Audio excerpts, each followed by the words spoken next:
इस एप्लीकेशन में हम एक सॉलिड यूनिफॉर्मली चार्ज्ड सिलेंडर है, उसकी वजह से इलेक्ट्रिक फील्ड इंटेंसिटी निकालेंगे।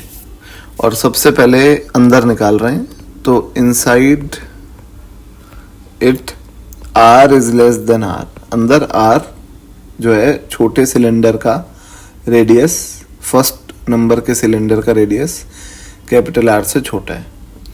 तो बेटा फॉर्मूला अगर लगाएं गाउस लॉ, E और ds के बीच का एंगल तो वही 0 ही डिग्री होगा, cos 0 degree is equal to Q inside by epsilon naught. और जो लिमिट लगेगी वो 0 से 2 pi R L curved surface area.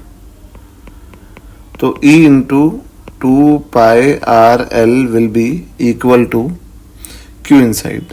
जो छोटा सिलेंडर है इसके अंदर कितना चार्ज होगा, तो इसकी डेंसिटी इंटू इसकी वॉल्यूम। इसकी वॉल्यूम होगी इसका 2 पाई आर इंटू, इनफैक्ट इसकी वॉल्यूम होगी पाई आर स्क्वायर इंटू एल। ठीक है, ये इसकी volume upon epsilon not. L से एल गया और E आ गया, पाई से पाई गया, E आ गया रो R, एक R से R भी कैंसिल हो गया, upon 2 epsilon nought. Row R by 2 epsilon nought अंदर। और वेक्टर फॉर्म में भी आप इसको ऐसे ही लिख सकते हो कि ये रो R vector by 2 epsilon not. ठीक है, और अगर R के बराबर हो गया यानी सरफेस पे, तो E सरफेस पे हो जाएगा rho capital R by 2 epsilon not.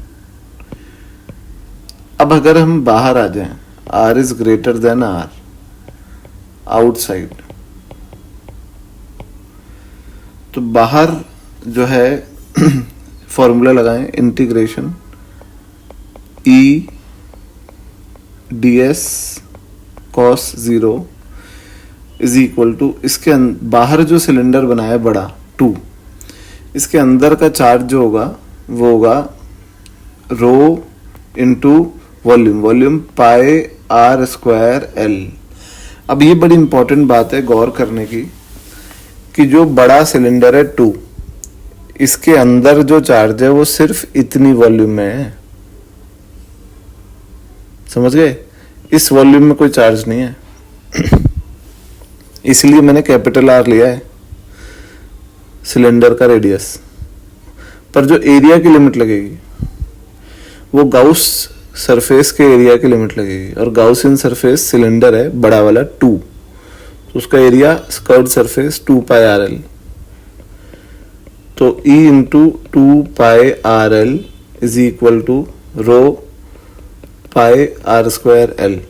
L से एल कैंसिल, पाई से पाई कैंसिल, E आ गया rho R square by divided by epsilon not.